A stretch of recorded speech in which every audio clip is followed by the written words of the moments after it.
Walang pakialamanan sa aking kasuotan, grabe 2025 na, Nadine Lustre mas komportable. Mukhang nag-e-evolve na nga ang estilo ni Nadine Lustre. Sa 2025, mas komportable na siya sa kanyang kasuotan na talagang medyo revealing na at mukhang hindi na siya apektado sa opinyon ng iba. Ngunit talagang may sinabi nga siya sa ibang mga netizens na hindi komportabling makita siya sa kanyang mga estilo ng pananamit, na isaad niyang bagong taon na ngayon at sana ay masanay na din ang mga tao sa kanya.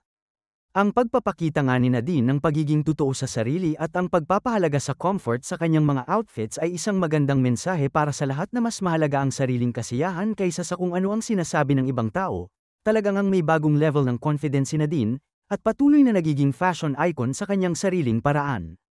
Samantala inamin niyang nakaranas nga siya ng pambabatikos dahil sa pagiging open niya tungkol sa kanyang kasuotan, tulad ng pagsusuot ng no bra sa publiko. Ang pagpapakita niya ng natural na confidence at pagpapahalaga sa comfort sa kanyang mga outfits ay nagdulot ng iba't ibang reaksyon mula sa mga tao.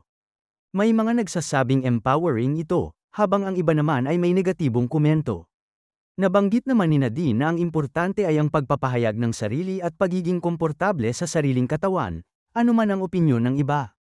Ang pagiging totoo sa sarili at hindi pagpapadala sa pressure ng society ay isang malaking hakbang para sa self-love at empowerment.